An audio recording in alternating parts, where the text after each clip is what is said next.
Hi everyone, Denise Allison from Strategra here. Thanks so much for stopping by today. This is officially my last Facebook Live before I go on my trip to Europe. So I'm leaving on Saturday for 2.5 weeks.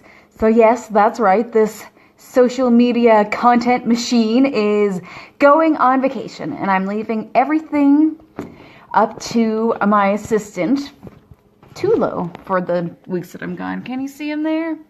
All right, yeah, he's sleeping on the job. So obviously this means that I won't be doing Facebook Lives while I'm away, but I promise that I won't leave you high and dry, and I'm going to be putting out some content for you guys to keep you on the ball. I can't tell you exactly what that will be. One, because it's a surprise, and two, because I haven't really developed any of it yet, so I'm not quite sure myself what exactly it's going to end up being. So stay tuned, and I'll have some content for you while I'm away.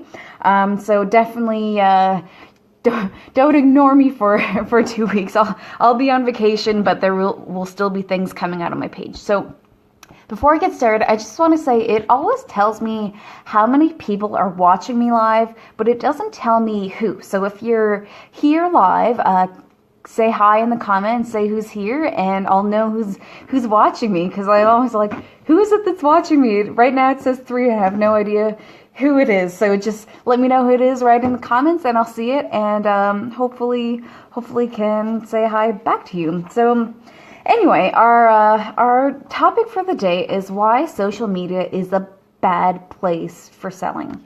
And I mean, this might seem like a really weird thing for me to say, since what I do is help people market themselves through social media. So I promise you, I'm not going to take you on some transcendental journey, and I'm not going to do a whole mic drop thing. So why do I say that social media is a bad place for selling? And I often hear people say something like this. So they say, oh, I've been putting so much work into my social media, and there's been some buzz created, and a lot more people know about me and my business now, but I haven't made any sales. Well, silly, that's the whole point of everything. That's what's supposed to happen. Social media is a bad place for selling things, and there's many reasons for that, but one of them is there's so many other things going on social media that it's hard to get anyone's attention for more than 5 seconds. They're also on social media to interact with other people, not to be sold to. And the other third and biggest reason is you can't really expect to sell things right off the bat to new people. You need to build a relationship with them first. So imagine you're at a party and you meet somebody, and the second sentence out of their mouth is, oh, you should buy my product, you should buy my thing. Wouldn't that be super weird if that happened? So you know nothing about this guy or girl or what they're selling, and you don't know if you can trust them, or if the product is legitimate, or if it's something that can even help you. But they're trying to sell you their thing, even though they've never met you before and don't even know what it is you're looking for. So the same thing is true online. You can't be just selling all the time to anybody you encounter. If most of your posts on your social media pages are salesy or promotional, you're doing it wrong. Sorry, but you are. So social media is a bad place for selling, but it's a great place to build relationships.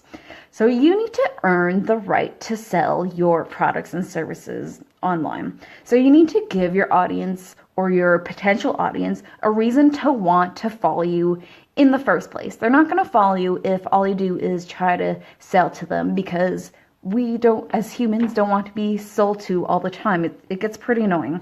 So you need to earn the trust of your audience. So this means your post should be providing value in some way, whatever makes sense for your industry. And obviously it's going to be different for all types of businesses, but all of you want to provide some value. So some examples might be, if you have a health food store, you might want to share the benefits of certain minerals or the harms of sugar or anything like that that's giving your audience some knowledge, and it's something that your potential customers are interested in. And if you own a clothing store, you might want to give tips on how to pair a certain trend with something else. Obviously, I'm not very fashionable because I obviously don't know what I'm saying here. Anyway, but that's the point. You want to share tips and you want to share some value to the types of people who would be interested in your product in the first place. If all you do is share pictures of cats and videos of cats, well, again, that's not really targeting your potential audience. So you should be providing value more often than you're selling. So my quick tip would be to follow the 80-20 rule. So this means 80% of the time you're providing some education, or you're informing, or you're entertaining. And these are all ways to provide value to your audience. Once you've done this, you've earned the right to promote to your audience because you've built those relationships and you've provided that value.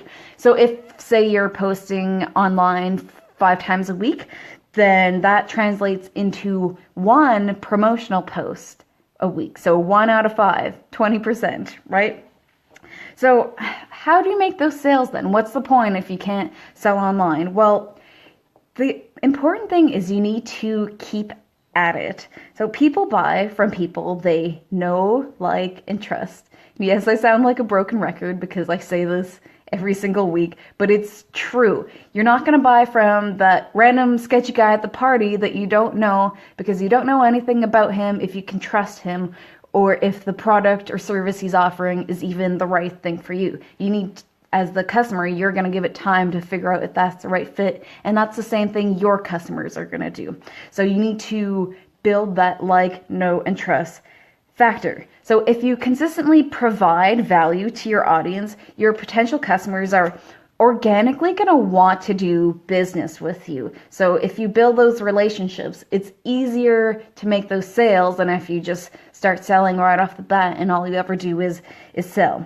So it's not quick and easy like a lot of people try to make it sound, and it's not going to be a do it today and it's ready tomorrow. It's a long process and you have to consistently keep at it. So social media is a bad place for selling, but it's a great place for building relationships. And relationships are one of the most important aspects of business. You always hear this, it's all about who you know. Well, it's true. So get out there and start knowing the right people, and that's the way that you're going to grow your business and see the success and the benefits from all of your work on social media. All right. So that's it for me for today.